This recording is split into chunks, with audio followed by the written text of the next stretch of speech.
yo les platicaba, tú me corriges si estoy en un error, que con esta ley las personas solteras que trabajan pueden acceder a casa, ¿verdad? Claro. Porque antes estaba prohibido, porque hay muchas personas, muchos jóvenes que mantienen a sus papás, que viven con sus papás y no les alcanza. No tienen alcance con eso. ¿Sí hay algo de eso? Sí. Bueno. Entonces, pregúntale, Medellín. ¿Con qué dinero va a operar esta reforma que se está discutiendo y se aprobará? Lo primero que hay que decir es que tenemos que separar, porque hay un gran desconocimiento de lo que se está diciendo en la tribuna, lo que en realidad es. La reforma es reforma el artículo 123 constitucional que habla de la creación del Infonavit y le da dos atribuciones. La primera, construir, que ya la tenía antes de 1992, y la segunda, arrendar. Y ahí mismo dice, con mucha claridad la Constitución, que el fondo es tripartita y la construcción será con los propios fondos del Infonavit. O sea, el dinero de los trabajadores. A ver, el dinero de los trabajadores del Estado y de los patrones. Entonces, claro, pero es un fondo tripartita, los trabajadores de los patrones y del gobierno. Pero además, ahí mismo dice las características que tienen que tener, que están relacionadas con el artículo 4 constitucional. Hoy día se pueden, con esta reforma, dar en arrendamiento a personas que coticen por más de un año, a los jóvenes, o pueden ser inclusive adultos que quieran un segundo crédito en el Infonavit y que no les alcance para la compra completa. Y eso también es con el propio dinero del Fondo de Vivienda del Infonavit.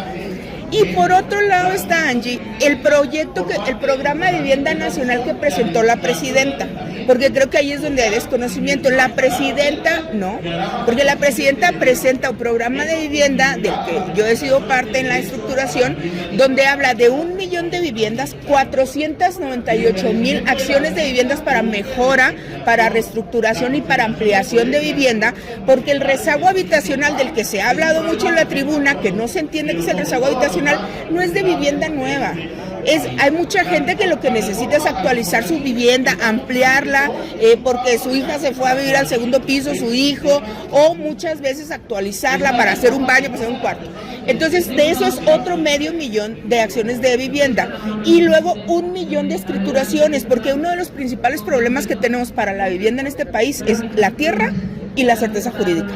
Y la mitad de ese 1 millón de viviendas van a ser de la CONAVI, no del Infonavit. Solamente 500,000 de viviendas son para el Infonavit, para los derechohabientes. Entonces, hoy día el Infonavit tiene 358,000 acciones de vivienda, pero en efecto hubo una disminución de la construcción de vivienda social en este país del 28%. Esa disminución es porque los vivienderos dejaron de construir vivienda accesible. Hoy una vivienda de interés social en este país se vende a 600,000 pesos de 47 metros cuadrados. ¿Cuáles son los efectos reales de esto? Primero, vamos a devolver la capacidad de construcción al Infonavit, que nos ayudará también a recuperar vivienda abandonada. Hoy día hay 6.5 millones de vivienda abandonada en propiedad del Infonavit, la mitad de ellas, no todas, déjame terminar, pero el Infonavit no les puede poner ni un clavo. ¿Por qué? Porque en el 92 Salinas les quita la posibilidad de construir para empezar a hacer este tipo de sistemas de construcción a través de empresas, que no voy a entrar en el debate ideológico, pero el Infonavit tiene en propiedad casi 3.5 millones de viviendas que no puede tocar. Entonces, ¿qué es lo que ha hecho para reasignarlas? Se las está dando a los municipios y a los estados para que las reasignen con el propio crédito del Infonavit. No. Yo te voy a dejar un ejemplo en Ciudad Juárez, que es el que mejor conozco. En Ciudad Juárez tenemos casi 300,000 viviendas abandonadas, son un montón. Pero muchas de esas viviendas fueron compradas por gente que estaba de paso, que trabajaba en las maquiladoras, que accedía a un gobierno, a un crédito, y se quedaron, o mucha gente que se fue a Estados Unidos, o en áreas que fueron en la época de Calderón, y lo digo en serio, no estoy tratando de politizar el tema, fueron abandonadas porque se volvieron bodegas o casas de seguridad de los narcos. Entonces, colonias como Riberas del Bravo en Ciudad Juárez fueron abandonadas, o Riberas del Sacramento en Chihuahua fueron abandonadas porque estaban cooptadas por el crimen organizado. Hoy día estas áreas han sido recuperadas en acuerdo con los municipios y los estados, y las viviendas están disponibles, pero están ocupadas.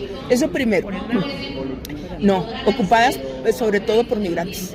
Entonces, hoy día tenemos que regularizar para que esas viviendas puedan ser remozadas, porque muchas de ellas les falta la casa del baño, el vidrio, la fregada, y no puede tocarlas. Hoy día el Infonavit con esta reforma puede remozar esas casas y volverlas a poner al mercado.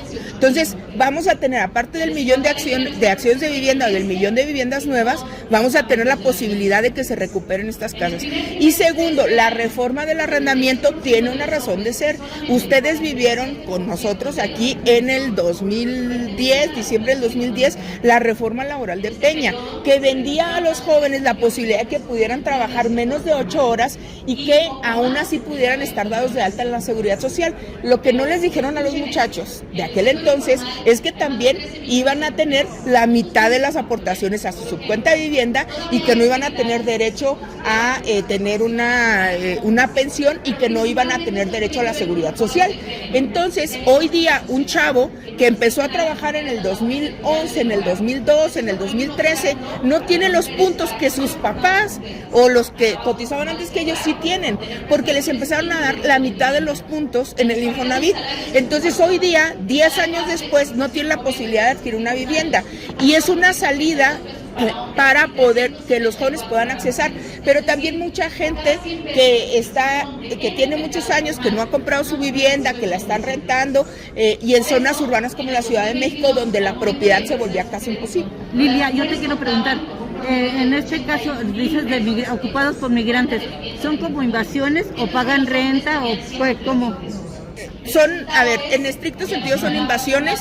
Nosotros cambiamos el paradigma del tema invasor, y a través de reformas en la ley hoy se les dice ocupantes, porque si fuesen invasores, bueno, se pueden liberar con la fuerza pública, y fue una decisión de la administración pasada que se le diera la posibilidad a la gente de no sacarlos a la fuerza, sino darles la posibilidad de que pudieran adquirir esa vivienda. ¿Para qué? Pues porque tienen la necesidad de una vivienda, es evidente, pues están viviendo en condiciones precarias, y que a través de créditos de la CONAVI, que eran subsidios 100% de 380,000 pesos, pudieran adquirir las viviendas. ¿Eran abandonadas? Eran viviendas, hay una diferencia entre abandonadas y no ocupadas, pero para términos prácticos, abandonadas. La otra, este dinero que, me acuerdo que López Obrador una vez anunció un proyecto de vivienda de 1 millón, pero que los recursos eran los que estaban como olvidados en el Infonavit, que era algo así dijo la cifra. Yo me impresioné porque decía 800,000 millones de pesos, se me hace una barbaridad, casi 1 billón de pesos, ¿no? ¿De ahí van a sacar los recursos para las nuevas viviendas o...? No, a ver, hay que decirlo con esta claridad.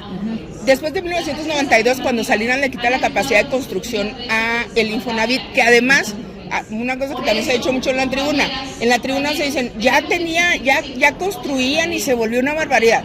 Se volvió una barbaridad porque quienes construían y ponían en manos de la gente las viviendas eran los sindicatos. Cuando yo entré a la comisión de vivienda, lo digo con toda claridad, a mí vinieron a visitarme los de la CTM, un consejero del Infonavit de la CTM, a ofrecerme vivienda. Del Infonavit, como si le pertenecieran. Claro que no le pertenece, pero esas eran las viejas prácticas que tenían. Ellos eran los que construían y ellos eran los que asignaban, valiéndose de su posición tripartita en el Infonavit, porque ellos son parte del consejo del Infonavit. Entonces, ¿el dinero de dónde va a salir? El Infonavit se volvió una especie de banco, y esa es la naturaleza que le estamos quitando. El Infonavit no es un banco. El Infonavit es una institución de seguridad social, y por más de 30 años ha funcionado como un banco, desde 1992, donde solamente presta dinero, pero no es una institución financiera. ¿Cuántos recursos manejas? De ahí, lo que pasa es que el Infonavit tiene parcialmente una actividad financiera donde administra los recursos de los patrones, de los trabajadores y del Estado. Y esta reforma, además, les quiero decir, se ha dicho que en la reforma constitucional dice personas trabajadoras. Sí dice, porque la iniciativa original del presidente decía todas las personas tendrán derecho a adquirir una vivienda en arrendamiento con el Infonavit. Y nosotros escuchamos a todos los sectores y los trabajadores, los sectores de los trabajadores en el Infonavit nos dijeron que fuera solamente a los trabajadores, porque además es normal, el Infonavit le pertenece a los trabajadores. Entonces, yo creo que se ha tratado con un montonal de desconocimiento y desconocimiento de lo que puede suceder, la recuperación de vivienda abandonada, el tema de ya no vas a poder rentar nada más una casa que le pertenezca al Infonavit, tú puedes rentar una casa que le pertenezca a un privado o puedes rentar una casa que le pertenezca a una constructora y puedes hacer un acuerdo como hoy día se utilizan los carros de renta con opción a compra. Entonces, todos estos sistemas financieros están siendo considerados para el Infonavit para que pueda ampliarse las acciones de vivienda. Porque, insisto, lo que planteó la presidenta de 1 millón de construcción de viviendas son 1 millón de viviendas nuevas, que no considera, vamos a decir, la generación de derechos que va a detonar esta reforma. A ver, ¿cómo cuánto maneja en dinero el Infonavit? Ahorita no tengo ese dato, la verdad es que te mentiría, pero con mucha claridad te diría que hoy día puede dar hasta 312,000 créditos y se está quedando con mucho dinero porque no hay vivienda para adquirir. Muchas gracias. Espérame, duda peregrina. Dime. Yo trabajador. Sí. Le aporto no me descuentan lo del Seguro Social, Infonavit, etc. Además de eso, el Infonavit me va a rentar una vivienda. Sí, puede ser del de Infonavit o puede ser de un privado, Anchi. En eso quiero hacer mucho énfasis porque pero hablemos de Infonavit. Es una propiedad del Infonavit. Es propiedad del Infonavit, yo trabajador ya le pago al Infonavit, luego le voy a pagar renta al Infonavit y si quiero comprar, aunque le sigo aportando al Infonavit, le voy a pagar al Infonavit si quiero comprar la vivienda del Infonavit. Así sucede. Entonces, aparte de que ya le aporto recursos, le voy a pagar la renta y después le voy a pagar para comprar. Así sucede Yo actualmente. Ahora yo te pago. Yo te hago la de todos pregunta. modos estoy aportando aparte. A ver, yo te voy a hacer la pregunta. ¿Cómo sucede hoy? A ver, ¿Cómo crees que sucede hoy? no, así como dice ella. Así como dices tú. Por eso, así como dices tú. A ver, tú en un cheque, por ejemplo, si tuvieras el cheque de nosotros diputados, en una quincena nos descuentan el Foviste. Es nuestro fondo de vivienda. Si yo tuviera un crédito al Foviste, en el siguiente cheque, en la siguiente quincena, me descontarían el crédito que yo adquirí, que no puede superar el 30% de mi sueldo. Pero la aportación del Infonavit depende de los salarios mínimos con los que estás registrado y son aportaciones que pueden ir desde los 1,000 pesos hasta los 1,200 más o menos, dependiendo del salario mínimo o si estás con el salario mínimo profesional. Pero hoy día, como sucede es así, y como sucedía en el régimen del PRI era así, y como sucedía en el régimen del PAN era así. ¿Por qué? Porque básicamente tú tienes un ahorro de vivienda en el Infonavit. Por eso se llama subcuenta de vivienda. O sea, tú tienes, así como tú tienes tu guardadito para el retiro, tienes tu guardadito para la vivienda. Que si se lo pido al Infonavit, me cobra por otorgármelo. Mira, bueno, estos fueron de grabadora. No, a ver, si te refieres a que si tú has crédito en el Infonavit. Tú tienes un crédito Le en el tengo que Infonavit. pagar un interés al Infonavit porque me presta. Le tienes que pagar una tasa de interés al Infonavit. Nada más te voy a decir, todos aquellos que están abajo de 3 salarios mínimos en el Infonavit no pagan intereses.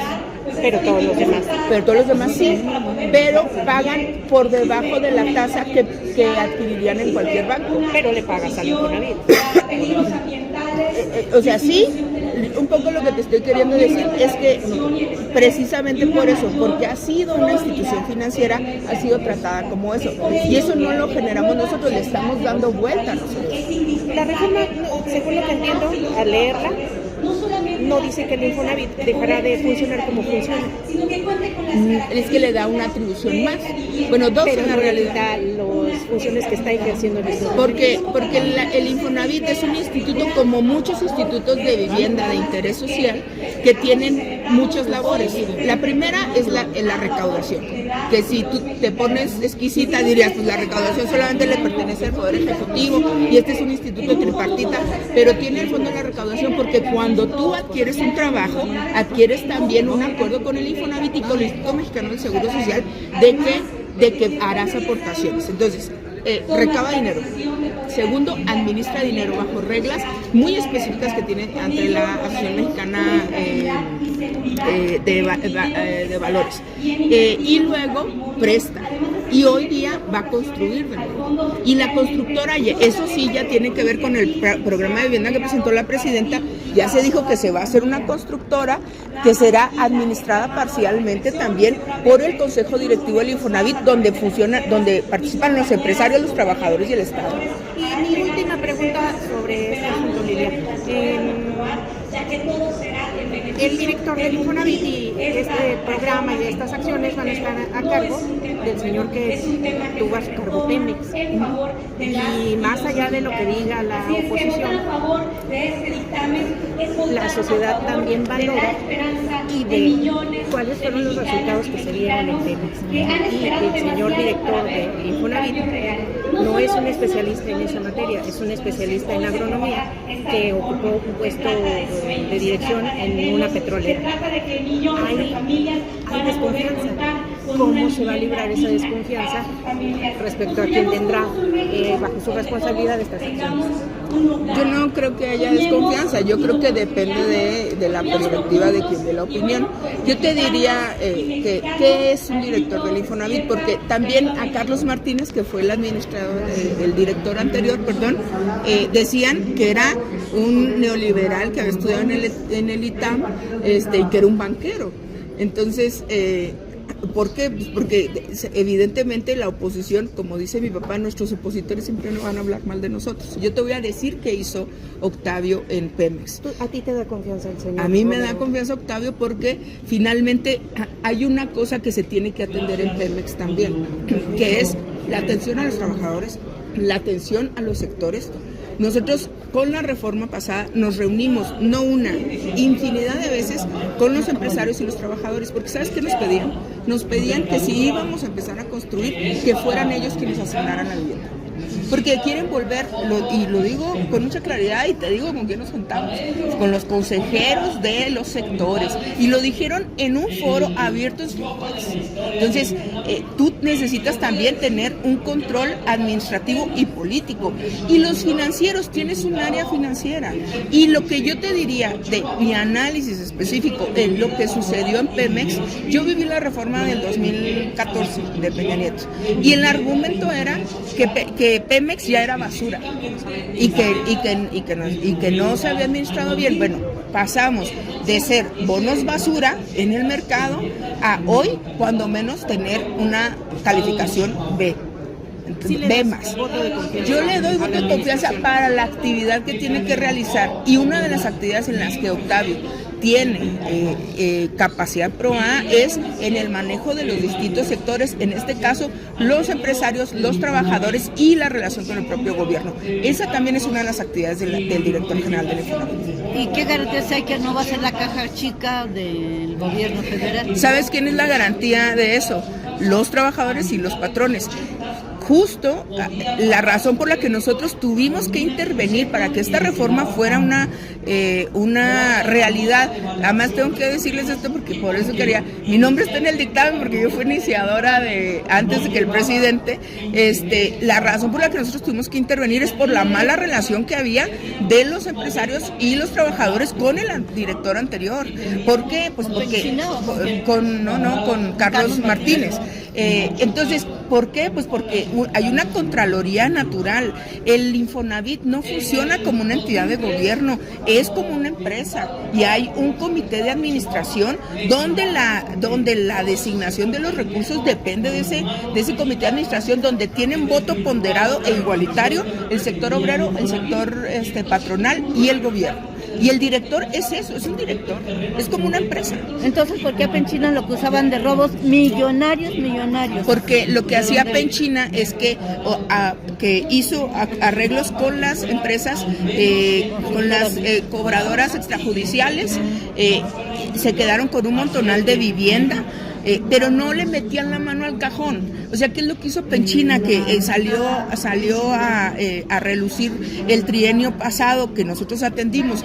Quitaron un montonal de vivienda a gente que sabían que no estaba al pendiente, simplemente le quitaban de su cheque el dinerito y se las quitaron sin que mediara un juicio. Hoy día, aparte de lo que hicimos en el trienio pasado, es que hoy se les va a tener que hacer un juicio para quitarles una vivienda, porque hoy es un derecho constitucional, y Penchina lo que hizo fue quitarles estas viviendas, ponerlas en un juzgado de Coahuila cuando Rubén Moreira era gobernador, y luego se quedaron con esas viviendas y se las entregaron a constructoras y a despachos de abogados. A los hijos de Marta, ¿no? Bueno, a los hijos de Marta.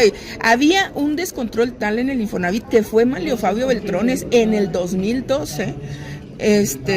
En el 2012 fue Manlio Fabio Beltrones quien pone una condición para que ya no pudieran mandar los juicios a juzgados que no estaban dentro de su circuito judicial, porque acuérdense que las viviendas, a nosotros nos tocó que en Ciudad Juárez y en Chihuahua que le quitaran la vivienda a mucha gente de Chihuahua y de Juárez y se las llevaran a Torreón.